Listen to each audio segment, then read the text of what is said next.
On today's show, it's the debate of the playoffs. Did Zaza intentionally injure Kawhi? Game 7. We'll look forward to the finale between the Celtics and Wizards tonight.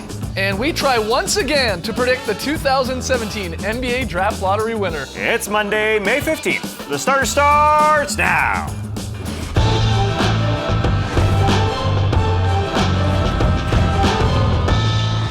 Good evening, Sweet World, and welcome to The Starters, presented by Jack Daniels Tennessee Honey.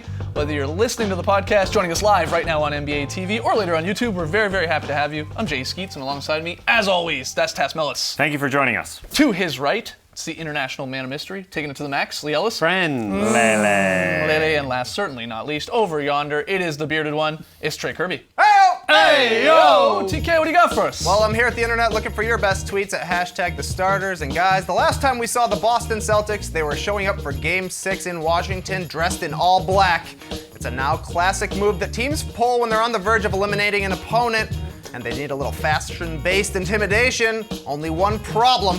The Celtics lost their funeral game, meaning they got to play again tonight in Game 7, which brings us to today's question. What inspirational clothing will we see during Game 7 tonight? Honestly, the Wizards have it a bit easier here. They can just show up wearing modified versions of the New York Yankees uniforms. Because if you're going to be hated in Boston, you might as well be really hated in Boston. As for the Celtics, I think they can still wear all black, only this time they need to add some Harry Potter Death Eater masks. Because they're going to be hunting wizards tonight.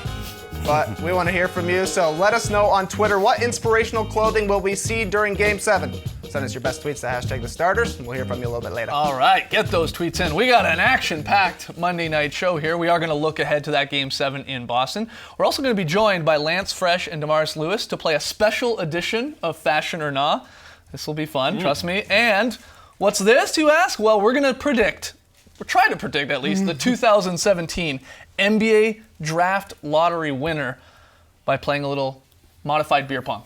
That's what we're going to be doing here. So we got a whole lot, but we're starting with a little true or false because we got some things to talk about when it came to the Western Conference Finals. Trey, you got the cues. That's right. The Warriors beat the Spurs in Game 1 of the Western Conference Finals, but the big story is Zaza Pachulia sliding his foot underneath Kawhi Leonard while Kawhi took a jumper resulting in a sprained left ankle. The Is Zaza Dirty debate has been raging ever since, and Spurs coach Greg Popovich spoke on it today. A two-step lead with your foot closeout is not appropriate. It's dangerous. It's unsportsmanlike. It's just not what anybody does to anybody else. And this particular individual has a history with that kind of action. You can go back and look in Dallas games where he got a flagrant 2 for elbowing Patty Mills. The play where he took Kawhi down and locked his arm in Dallas and could have broken his arm.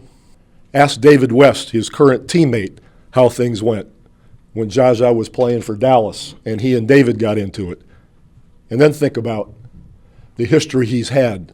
And because he's got this history, it can't just be, oh, it was inadvertent. He didn't have intent. Who gives a damn about what his intent was? You ever hear of manslaughter?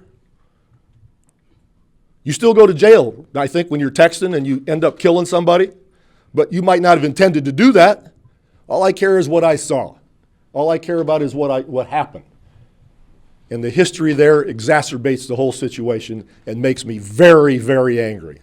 True or false, Zaza intentionally injured Kawhi? I've gone back and forth on this one all day, siding with the Spurs and siding with Popovich at times, but I don't think he did. And no one actually knows this unless your name is Zaza Pachulia. No one else can really say whether or not he was guilty. But that being said, I think those instances that Pop brings up are a little bit different than walking under someone. And you can definitely make a case for it. You know, they're down 21. They need a spark. They need something. Kawhi just tweaked his ankle on the bench, going back after a three-point shot. But he's never done this in his career. He's played 20,000 minutes. He's had Kevin Garnett barking in his face in a great Celtics Hawks series. I may want to step under Kevin Garnett if he was barking at me, but he hasn't done this in the past ever. This hasn't been part of Zaza Pachulia's history. I just think those instances there where, you know, he swung down Patty or he grabbed Kawhi's arm.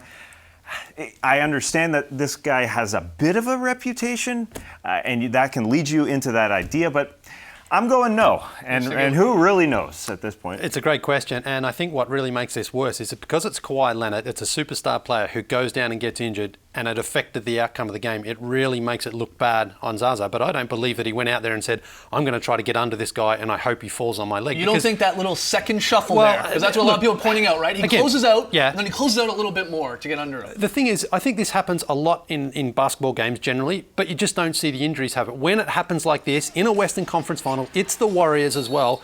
Everyone's got this outrage because it's like, you've just taken out their best player on purpose on a dirty play. A guy who was coming into the game with a sore ankle. Exactly. Right, So right. I think people on the internet are also angry because the Spurs look like they had a shot in this game. well, they Then- absolutely, then- 23 points up. Of course, they played Yeah. magically. Then all of a sudden, you yank the carpet from under their legs. Right. No pun intended. Yeah, I agree with you guys. I don't think Zaza intentionally was trying to injure Kawhi Leonard. I just don't believe it. But, it's one thing if you don't think it's intentional or even dirty, or borderline dirty, whatever. It's still reckless, and I think it's still dangerous, and I think it might be something the league needs to really address here, because it's sort of what I'm comparing it to, or I keep coming back to. The league over the last couple of years have really tried to crack down on pushing guys when they're in the air. Layups, fast break attempts, any little tiny bit of push. The league has determined that's super dangerous because when a guy's in the air, he's vulnerable. And we got to get rid of that. So, they start putting some flagrant fouls, 1s on that and 2s on that so you can look at it. They may have to start doing this with guys getting up under shooters and start calling it the idea of a flagrant 1 so you can look at it. Because, and maybe that cracks down on guys getting that close to them. I know that would be very, very difficult to police because you're right. What happens when Kawhi just misses his foot, but the guy's under him? Then what? Do we still call it flagrant because you were too close? I don't even know how you would do that, but it is reckless. You've played pickup basketball. Yeah. Has a guy ever done it to you? Has he ever undercut you? Well, yeah, it's happened for sure. But again, in the moment of the game, you just don't think someone's got the time and ability to say, I'm going to get right under this guy and hope that he lands on my foot. Well, former NBA players have said they've done that. Yeah, they have. Jalen Rose admitted that he did it to Kobe Bryant. Right. But again, that not many have come out and said that's my intention was to hurt this guy. When you're out there and the guy's shooting, coaches, make sure you get out and close on that guy shooting. Make sure you don't give him any space at all to shoot the ball. Sometimes that carries over to the follow through, and I think that's what happened in this instance. If Zaza was intentional, he's an incredible actor because number one, he got under him, and then two, he turned and was really upset at the foul call as he was going down the floor. He stepped in there and then was really upset when he saw that the foul call happened. He was closing out, he was doing his job. I will say the difference between this one and other instances we've seen in this postseason is that Zaza does take that little extra shuffle, and we've seen 2 other instances in this postseason that we're not really talking about all that much because we think that Giannis Antetokounmpo didn't do this on purpose. And I do think, again, it's one step, he's there. There isn't an extra shuffle underneath Serge Ibaka. This happened beginning of this round. Al Horford got underneath Markieff Morris. Right. Not one peep, not even from the crazy internet folk that Al Horford actually meant to do this. So I do think there is a touch of a difference there between those 2 instances and Zaza. Zaza does take an extra little shuffle. And for those people who say, oh, he's just a 7-foot guy not in control of his body, that's bogus. I mean, he hasn't done this in his entire career. His 14-year career hasn't happened once. He's an athlete. He's a professional athlete. He may look like more of an oaf beside other 6-foot guys, but come on. I mean, he's never done it. So if he is that, not in control of his body or uncoordinated, wouldn't have it happened before? Yeah, possibly. Well, let me ask you this, though. Do you think it's a little ironic, maybe hypocritical, of the Spurs and Pop of all teams to be saying, whoa, you're getting under guys, you're going under our shooters, when we all know Bruce Bowen, to some extent, almost invented this? We called it the Bowen. Yeah. When Bruce Bowen would do it to multiple shooters time and time again. Bowen had a history of doing it. Bowen did it repeatedly. Right. We've seen it. And you mentioned the Jalen Rose case underneath Kobe Bryant. Jalen said that he did it. Probably the only guy, really, that I know of in NBA history that's come out and said it. Right. And Bruce Bowen was a guy who did it more than once. Zaza, I do believe this is his first instance. Watching basketball for his 14-year career. But Bruce Bowen here, you see him get under Vince Carter. Again, a serial stepper under. And man. the thing as well with Bruce Bowen is so many other guys got so irate at him because other guys felt that he was targeted by them. I mean, that's the big difference here. I think the Zaza one and Kawhi Leonard was more it just happened to be that play at that time. It wasn't a sort of targeted thing from Zaza. But Bruce Bowen, I mean, he was notoriously a great defender, a tough defender in your face. He was an 8-time all-defensive player. But he did this throughout his 8 years He definitely and crossed longer. the line, for sure. You think he did? He definitely crossed the line. So what do you, back to the original question about Pop going crazy. I mean, we saw the clip. He Yeah. called it dangerous, unsportsmanlike, totally unnatural closeout. Do you think that of all the teams in the league and all the coaches, maybe he should be not the one getting on the high horse here? Yeah, he certainly defended Bowen throughout his career as well. Right. So in this instance, I do think Pop did step over the line a little bit. I mean, he's angry, he's frustrated. They had a game in their hand and they blew it. And now his best player may not be playing, certainly tomorrow night, and maybe not for the rest of the series. Do you think the Spurs win that game if this injury does not happen? It went I think down so, to the yeah. wire. Of course, it went Yeah. down. It literally was a last-second game. But hold on, you do think the Warriors probably go on a run, I assume, at some point in this game? Sure, but you don't think Kawhi Leonard makes a no, big difference no. in this They game? hadn't ever lost a lead that big before in their history under Greg Popovich. So I think it's fair to say they probably would have won that game. So, sounds like Kawhi Leonard. Pop says he's not going to be playing in Game 2. Hopefully we see him at some point in this series. He's going to have 5 days off before Game 3 if he does sit in Game 2, so that's a heck of a lot of rest. That's a good point. All right, got to take a break, but up next, it's a special starters edition of Fashion or Not. Don't go anywhere.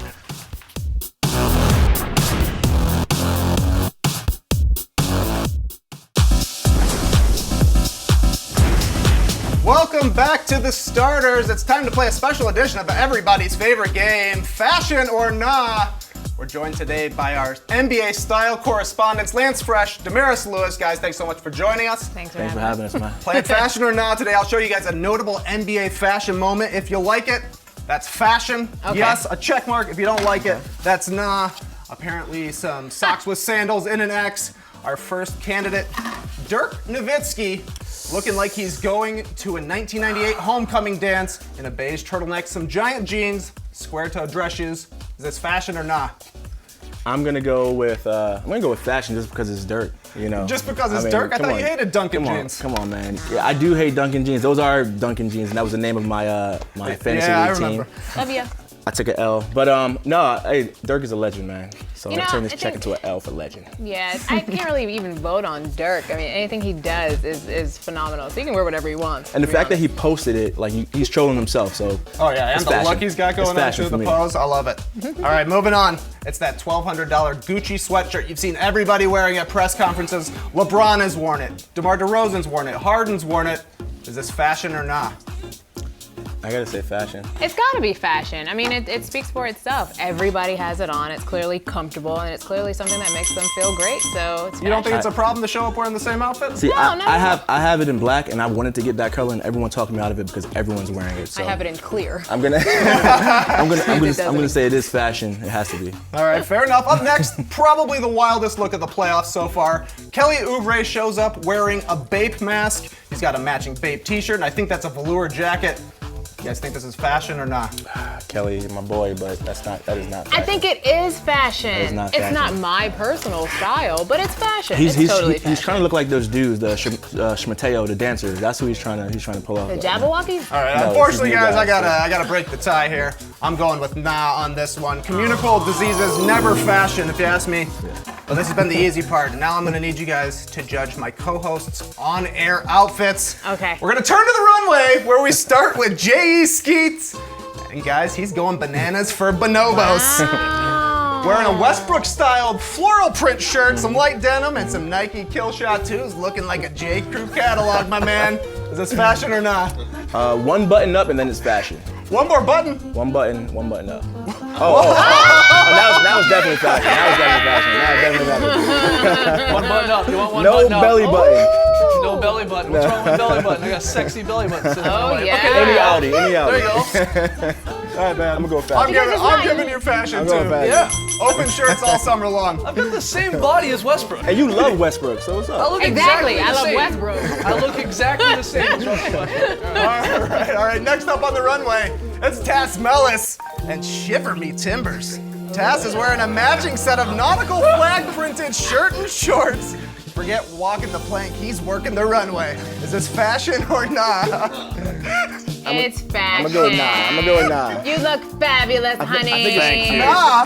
Work going that nah. runway. What's up, It's too matchy / pajama / Matchy is in. you know. Matchies in, pajamas are always in. We always need them, and you have amazing kicks, so it's fashion. Yeah. All right, honestly, you talked me into it, Damaris. I was gonna say Yes. no. He looked like he was going for a school picture, but he's pulling it off. And finally, It's our own barbecue dad. Oh. Lee Ellis. You know he's wearing shorts as usual. Ooh. He's also got a pair of chino shorts and the Motorsport Air Jordan 4s. Throw another shrimp on the bobby because this Aussie is flossy. So, Guys, fashion or not? can I do like not and then fashion? Up top is Like not. on the top is and then the bottom is just like I feel you on the kick. Yeah. So I like the That's shoes. a nah for me. That's a nah. it's just this What's is gonna wrong, be my man? What's answer. up, Nah for man? me. Jordan 4s. I think it's too different. Jordan it's too different. 4s. Like Yeah. you're having a midlife crisis right now. That's what I think. I think it's like I'm a dad and I'm walking through Central Park, but then I'm also cool because I'm wearing Jordans. That's what I think. That's what I'm saying right there. Very Kids snazzy. walking through the park, a game breaks out, you're ready to play. Yeah. There it is. All There right, you go. fashion it is. Fashion it Fashion, is. That fashion. is all the time we've got for Fashion or Not. Lance Damaris, thank you so much for joining us. Great times. Hopefully we'll be able to rip on these guys again some other time. Thank you. Up next on the starters, we talking about Game 7, baby! Game 7! Come back and join us.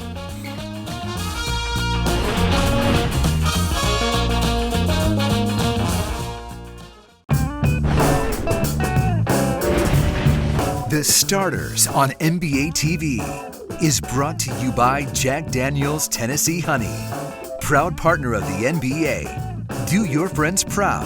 Please drink responsibly.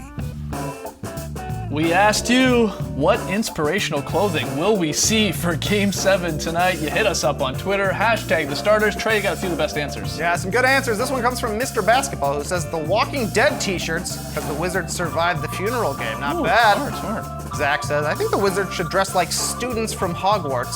I bet they're Slytherin. But my favorite answer comes from Gilla, who says both teams will probably wear black, along with the Spider-Man looking at Spider-Man meme. One of the best. And since we're talking about Game 7, it's time for tonight's look ahead. Game 7 tonight on TNT at 8 p.m. It was supposed to be a funeral, but the Wizards rose from the dead to eke out a Game 6 win in Washington. John Wall went for 26 and 8 while hitting the biggest shot of his career, a deep game-winning three that earned him the right to celebrate on the scorer's table. Guys, the home team has won every game in this series, so what's the key to a Wizards win in Boston? I think the first thing is Game 7, there's going to be some nerves. There's going to be a lot of missed shots. But the Wizards grab a lot of offensive rebounds. They have throughout this series. They grabbed 30% of their misses, which is number one amongst teams in the second round. So just keep doing that. Get on the glass. That being said, Bradley Beal's got to get going for them. He's got to score more. He's been very good at home, not so good on the road. Huge difference. I think the role players advantage Celtics because they're at home. Yeah. So the stars have to show up. And Beal only shooting 37% on the road, but shooting 55% at home. Him and Wall have to have monstrous games. One can't have a monstrous game and the other not. I think Wall will show up. But will Beal? That's a fair question. Yeah, I think you can sort of put John Wall down to get 35 or 40 if they need it. But I think for the Wizards' best chance, those other guys, Morris, Gortat especially as well, they've got to bring that home form on the road. Gortat's a very good player at home. In the playoffs so far, we haven't really seen him turn up so much. John Wall's going to get into the paint. There's going to be a lot of opportunity. Gortat's got to finish at the rim. And also, they've got to come out focused from the start. If the Wizards get off to a bad start, they're toast. Do you think there's any worry after the John Wall game winner on Friday night that was the Wizards' sort of Game 7 moment and that, oh yeah, we have another game to play here and oh yeah, it's on the road? Do you think there's any worry about that? Because that was, it was a huge shot. It was big for his career, I would even argue, for John Wall. Any worry that sort of leaks into Game 7? I think a bigger worry is that they had two chances to win Games 1 and Games 2 on the road in Boston. Right. And they let that slip through their fingers. That might be the worry. Listen, I think the Celtics are going to have all the energy in the world as they should for a Game 7. Wizards got to play out of their heads. I mean, really, that's what has to happen. All right. Can't wait. Game 7 tonight, baby. When we come back, though, we're going to once again try to predict the NBA Draft Lottery winner. We're going to do it with some solo red cups here. You're watching The Starters presented by Jack Daniel's Tennessee Honey.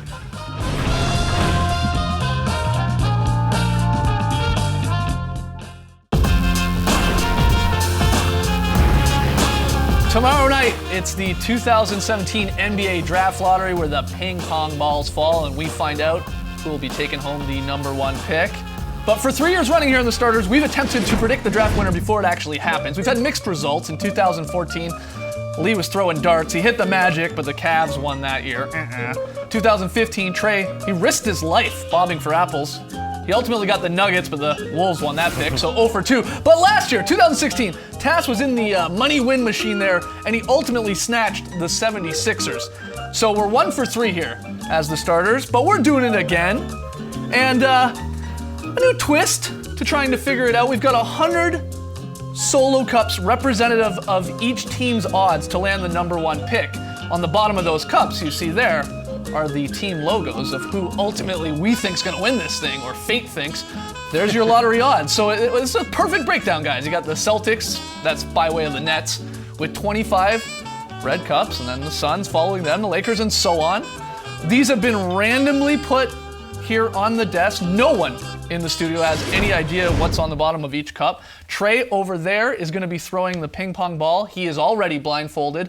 He's got a bowl of ping pong balls beside him in case he misses, but I think we should make it a little harder. Spin them around there, Lely. Right. I know Trey can't Just want to make sure see. he can't see. Yeah, spin them around. No, he can't spin see. them around. Can't see. All right. Here you go. Oh, here. wait. All right. Okay, one more. Stop. All right. Line them up. Okay. Okay, here we go. Point me the right direction, Mike. Okay. Go. Throw Seriously? it. Yep. Ah, you missed it. Here. Try again. Hey, great joke, Lee. Great joke. All right, line them up. Here we go. What? Yeah, no, this way. Right there. Shoot it. Chuck it, man. No. No. Try again. Okay. No. Lee. A little bit more right, to the little right. right. Well, Here. Like that. Oh, Not too not far, so much. man. Oh. Close. Oh. No. To the right more. How many balls? There we go. Here we go.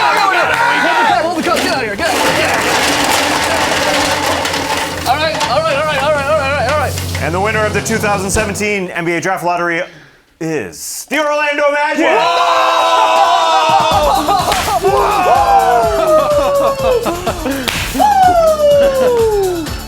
Wow, man, these things are explosive. I know. The Magic are ultimately going to take this thing. Great Let's stuff. see if they can do a better job than a couple of years ago. All right, guys, tomorrow we've got the Twitter show where we'll be talking about the Magic inevitably winning this thing tomorrow night. So join us at 11 a.m. Eastern on Twitter. It's always a blast. Yeah, that was just a little more anticlimactic after the whole wedgie experience, Yeah, that's true. right? That's true. But hey, the Magic fans are happy. Tonight, Game 7, baby. Wizards and Celtics, 8 p.m. Eastern on TNT. Though, don't go anywhere. Game Time gets the coverage started right after this. Cannot wait. You cleaning that up, Lee, or what? Oh, look at Lee go. Wow, we had a fashion show. He's not just Now we've got fashion. a circus. Thanks for joining us, folks. And remember, anyone can do fashion. Anyone can do fashion. Embrace the night, people. It's been so long.